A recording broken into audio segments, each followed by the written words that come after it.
May I come in, sir? Please go. Good morning, sir. Good morning, sir. Good morning, ma'am. Please be seated. Thank you, sir.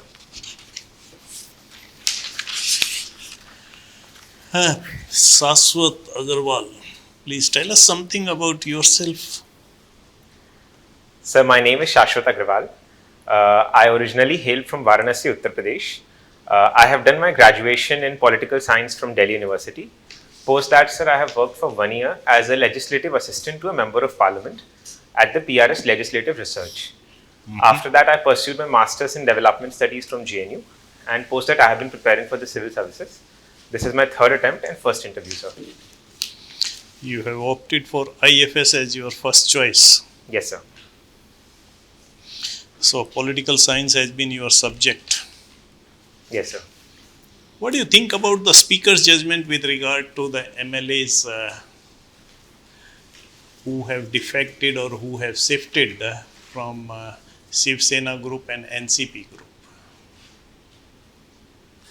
So the Speaker of the Maharashtra Legislative Assembly took the decision that the defection of the MLAs from the original Shiv Sena group to the Ajit Pawar faction and to the BJP and to the new faction under the current Chief Minister is justified because more than 2/3 of the MLAs have defected and a minority remains with the original leadership. In this capacity, so the Election Commission has also given the original symbol of the Shiv Sena party to the defected faction.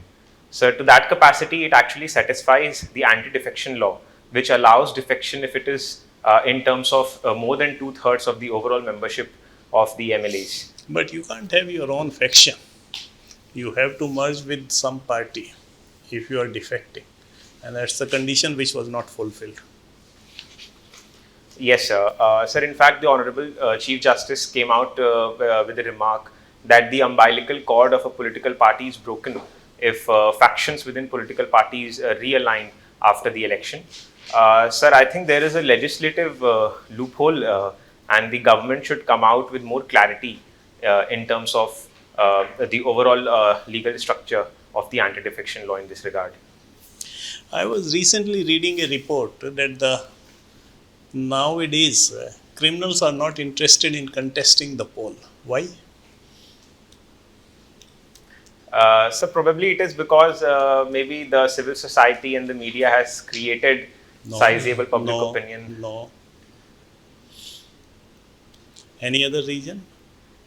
So if I can take a guess in this regard, probably politics as a profession as it was considered to be very wealth churning is no more the case for the criminals. There are special courts for disposal of the cases against MPs and MLAs, and that is what has been. They don't want their cases to be disposed of Yes, sir. fast, so they are avoiding being an MP or MLA. Yes. Thank you, sir. Thank you for the information. What is Model Code of Conduct? So the Model Code of Conduct is imposed by the Election Commission prior to the conduct of the elections, whether for the national general election or for the states election. As part of the Model Code of Conduct, there are restrictions on the governments as well as political parties so that free and fair elections can be conducted in the aftermath. But does it really gets operated in the true sense? Indeed, sir. Since its inception, the Model Code of Conduct has played a very crucial role in bringing impartiality in the conduct of elections. For instance, certain hate remarks by some of the political leadership was rebuked by the Election Commission and they were banned for 48 hours to campaign across during the election. What do you think is the most influential factor in the election nowadays? Sir, it is very difficult to point towards any one factor. There are multiplicity of factors. Yeah, what is that? Give priority wise. So one of the things that now the public sees, especially after the onset of social media, is the leadership in the election, whether at the state or at the national level. And secondly, sir, the role of caste, religion, the developmental priorities. So your money does not figure in your list of the factors which plays the maximum role. Have you not heard of the money being distributed for catching the votes? And per vote, some money is being... you come from which area? Varanasi? It doesn't happen in Varanasi? Sir, I have not personally seen it in Varanasi, but I have, of course, heard about it in reports. For instance, it happened in case of the Tamil Nadu Vellore constituency. Election Commission has not been able to do anything on the use of money or the money power. Sir, I would refrain from saying that, because Election Commission has indeed deployed various observers on the ground to watch in terms of the dispersal of money during the elections, and they also have disqualified. They have also rebuked some of some of the participants, some of the candidates who were contesting the elections. Okay, my last question. What are the 5 major problems which state of UP is facing? So the first problem of Uttar Pradesh is in terms of its health indicators, the high total fertility rate. So the second is the poor educational indicators in terms of its literacy and others. So the third is in terms of infrastructure, there are still major lapses. For instance, in villages, the rural roads network is way less compared to other states like Maharashtra. Fourthly, sir, in terms of industrial expansion, there are only few pockets of industries in Uttar Pradesh across areas like Noida and among others. And fifthly, sir, the issue of water pollution, especially in its rivers like Ganga and Yamuna, still persists to be a major problem for the state. So you don't see the casteism or the, I would say, bulldozer culture and counter culture as problems for which the state is facing? So these are indeed very pertinent issues. Casteism is, as you rightly pointed out, one of the major issues. And the issue of the rule of law and criminal justice is also something that now the government is increasingly focused on. So these are also very pertinent issues, as you have pointed out. Thank you, sir. Okay, Shashwat, you belong to Varanasi. Despite the Places of Worship Act, these issues of Gyanvapi Mosque and Mathura and all these are being raised again. What is your opinion about that? Should we allow such things to go on? There's no end to it. So, or should we put a stop to it? Sir, in my understanding, the Supreme Court in the Ram Janmabhoomi case very rightly pointed out that the Places of Worship Act is actually an extension of the basic structure of the Constitution, which actually is very important for protecting secularism in our country. In this capacity, sir, however, in case of the Gyanvapi Mosque, as you pointed out, the Allahabad High Court has taken a different interpretation of the case, where they have pointed out that the essential religious character of the structure might not be that as it is currently being practiced upon. And therefore, they are allowed the opening up of the Vyas Ka Tehkana in the Gyanvapi Mosque. So, what is the latest on that? So, the latest on the same is that the Hindu group has been allowed to pray in the Vyas Ka Tehkana. It is also open for other Muslim groups to pursue their prayers, and the matter is sub judice and in litigation in the Allahabad High Court. No, in the Allahabad High Court or somewhere else? Sir, it is. There are 2 cases actually. One of them is in the Allahabad High Court, and the second is also in the Varanasi District Court. No, what about the Supreme Court? The Muslims have just gone to the Supreme Yes, Court. sir. So they actually went ahead as in my understanding, as an appeal petition against the Allahabad High Court's decision to allow the praying of the Hindu priests in the Tehkana. But I'm not exactly aware about the judgment, if any, if Supreme Court has delivered. There is no judgment. They've agreed to hear it. Yes, sir. Thank you, sir. What do you think about the name change business going on in UP? It's happening the most in UP right now, currently. Even names of small cities like Ghaziabad, Agra, they are being proposed to be changed. What is your opinion on that? Sir, in my understanding, sir, the name change business, as you have pointed out, should be, if at all, done in terms of historical precedences if necessary. It should not be done for political and populist purposes that can increase divisiveness in society. The Honorable Supreme Court has also said in this regard that the changing of the name of the cities should not be in terms of creating communal polarization, and we should focus on more developmental priorities rather than these very overtures. Okay, last question. Pakistan, you see, your foreign service is your first choice. Yes, sir. So, Pakistan, there are forces trying to break away, like these Baluch, Sindhis, and India is trying to help clandestinely. So, do you think, as a foreign service officer, if you get into the foreign service, become the foreign secretary, broken up, dismembered Pakistan would be better for us, or a strong, stable Pakistan would be good for us? Sir, in my understanding, there are two parts of the same. So the first is that a broken Pakistan may be more harmful for us because a stable Pakistan would allow the shift of power from the deep state to the real estate, that is the civilian leadership, with which India can have a more cordial ties.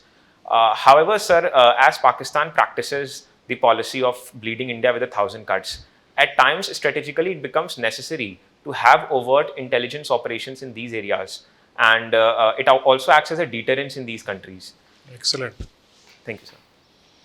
So, Shashwat, as a learned citizen of India, what is the most pressing issues in India presently? Ma'am, there are many issues. The first issue is also is of course in terms of the poverty, as India hosts the largest number of the extremely poor population in the world. Secondly, ma'am, we still have to go a long way in terms of improving our socio-economic indicators in terms of health, education, and women empowerment. And thirdly, ma'am, we are still a middle-income country with the per capita income something in the range of $2,100. If we have to become a developed nation, we need to reach the threshold of $13,000 and beyond. In this regard, ma'am, focus on industries, manufacturing, exports still is a long way to go, ma'am. Okay, okay. If you have to pick any one of the issues and you have to make a roadmap for it, which issue would you like to work in? Ma'am, I would certainly like to work in the education sector because India has a huge potential in the same. As a part of the roadmap, ma'am, the government has come up with a new education policy and a proper implementation roadmap, as you pointed out, is required in terms of implementing the same. In this capacity, ma'am, we need to focus firstly on the foundational learning, foundational and learning of the number systems for the students who are in the class group of 1st to 5. In this regard, we have to improve the primary education system, focus on improving the overall school management committee system as it has been instituted in the Right to Education Act, and promote community learning model as it is practiced in some areas of Jharkhand and Bihar. Secondly, ma'am, we also need to focus upon improving some of the higher education networks, higher education institutions by granting them more grants through methods like the Gyan scheme and the Unnati scheme that the government has brought. Okay, okay. Your hobby is undertaking heritage walks. Yes, ma'am. So, in UNESCO's list, what are the culture? What are the heritage from UP? Ma'am, if I can recall correctly, in UP, one is the Fatehpur Sikri, is one of the heritage sites. Ma'am, this is the only site I can recall as of now. I'll take a tab on that, ma'am. Okay, okay. So, what is intangible cultural heritage? Ma'am, intangible cultural heritage are some of the heritage practices that are otherwise not visible, but are very much part of the cultural practices of a nation.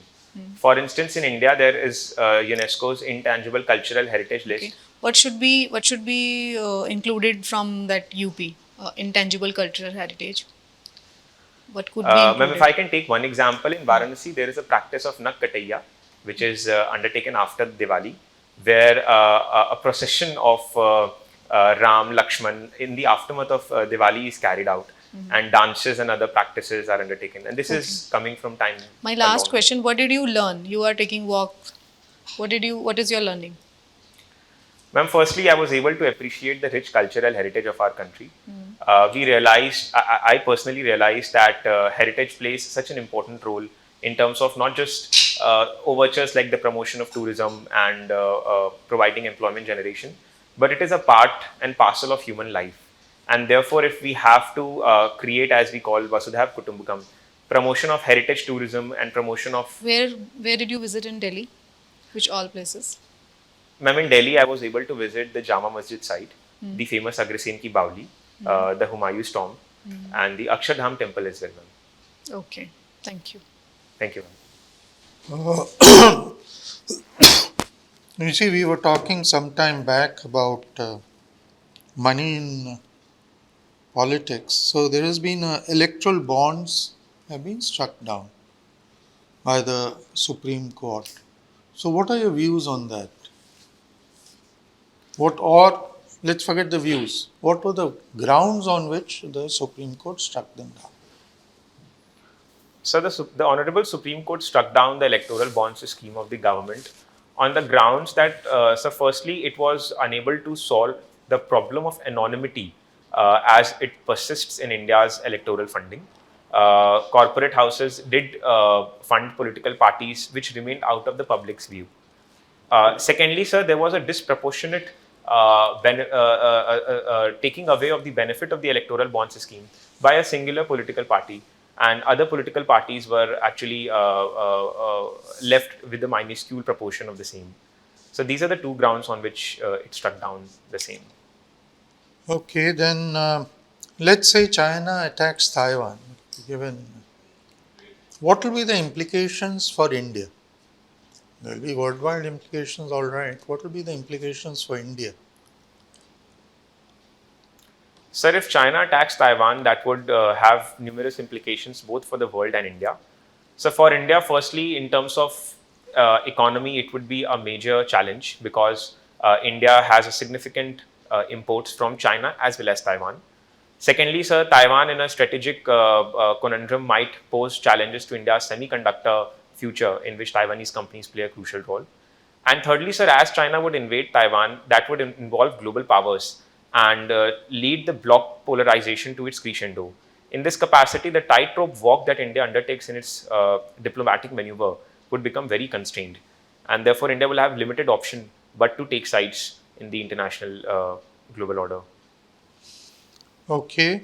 Now, suppose you were posted in a East European country. How would you promote India's interests? What would be your focus there in promoting India's interests? Sir, East European countries have now become extremely vital, especially after the economic growth that they are experiencing. In this capacity, sir, India's interest can be promoted firstly by securing a legal migration agreement in some of these countries, which has also been the focus of our Honorable Foreign Minister. Secondly, sir, we also need to focus on increasing investments and trade ties. India's pharma companies can play a very crucial role in these economies. And thirdly, sir, these economies are very vital for exchange of best practices in terms of environment and the issues of climate change. So, so these are the three areas that I can think of, sir. Okay, there has been a recent, consumer expenditure survey. What do you think are the takeaways from there?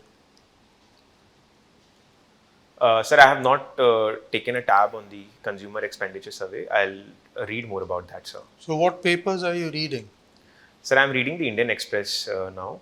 All right. Then let us talk about Maldives. What do you think about you see, there is a position today. I'm not going into history. Should we take it forward? Sir, especially after the election of the new Maldivian president, we are seeing that there is a decline in the ties of India and Maldives, especially after Maldives has given the ultimatum of expelling Indian military personnel on Maldives. In this capacity, sir, however, we have to realize that Maldives is a very critical and strategic partner in the Indian Ocean region. And therefore, any such backlash from the Indian civil society of boycotting Maldives can harm the long-term interest of India and Maldives. Going ahead, we need to focus, sir, firstly on building people-to-people ties in Maldives by promoting cultural cooperation, hydrography, and providing them as much aid as possible. Secondly, sir, we need to remind the Maldivian leadership that ties with India is very supercritical for them, as in case of other countries like Sri Lanka, complete Chinese dependence led to an economic meltdown. And on contrary, countries like India has always remained with them, whether it was the 2004 drinking water crisis or the 1988 coup. So this can be a starting point moving ahead in the India-Maldives relationship. Okay, thank you. Thank you, sir. Okay, you are in innovative center and something. Yes, sir. What do you want to innovate today? Pardon, sir? What do you want to innovate today? Sir, as of today, I'm not directly working in any innovative projects. That was during my college days. No issue. What you want to innovate today? Sir, I would like to innovate more on my ideas and try to bring in new ideas with which I can work in future. You want to innovate new ideas. Okay. What are the top 5 schemes of a Startup India to promote, to support entrepreneurship? So the first scheme is the Startup India mission itself. Okay. So the second scheme is the Mudra Yojana. Right. So the third scheme at a very low level, at a very ground level, we can say is also the PM Swanidhi scheme, which is for street vendors. But if we see it from that perspective, even these can grow and eventually become the future startups. That is different.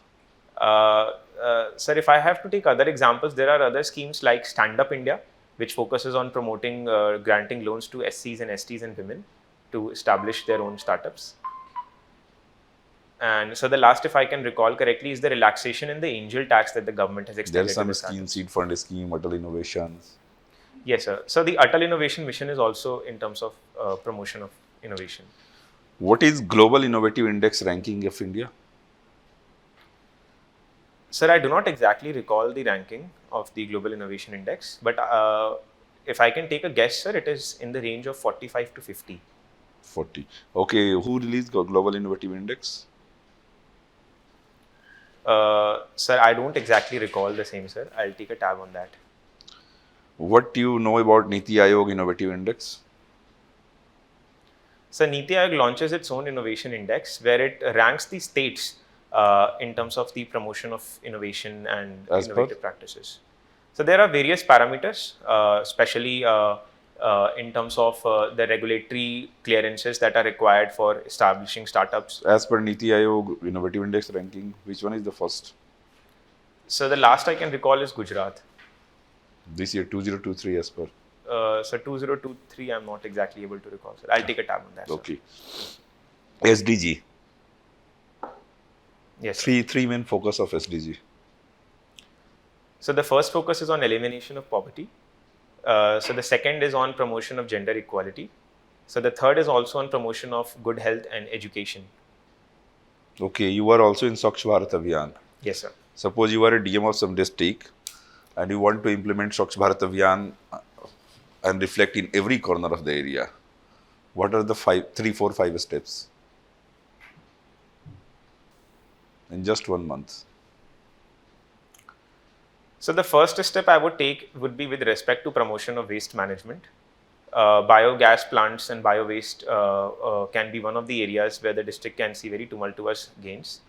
So the second would be promotion of a grassroots Swachhata mission, which the government has promoted through the Swachhagrahis program that can be brought in my district. So the thirdly would be the direct door-to-door collection of waste and the separation of waste at the doorstep itself. Can be another step. The municipal authorities can be rigid in this regard. So the fourthly will be the enforcement of the extended producer responsibility norms in the district, especially with respect to the plastic and the e-waste. So other enterprises which are producing these wastes would be required to contribute in the overall disposal of these wastes. And so the fifth is using innovative technologies in areas like road construction, where plastic waste can be used in order to create roads. Thank you. Thank you, sir. Right, Shashwat will call you for our feedback. Okay. Thank you. Thank you, sir.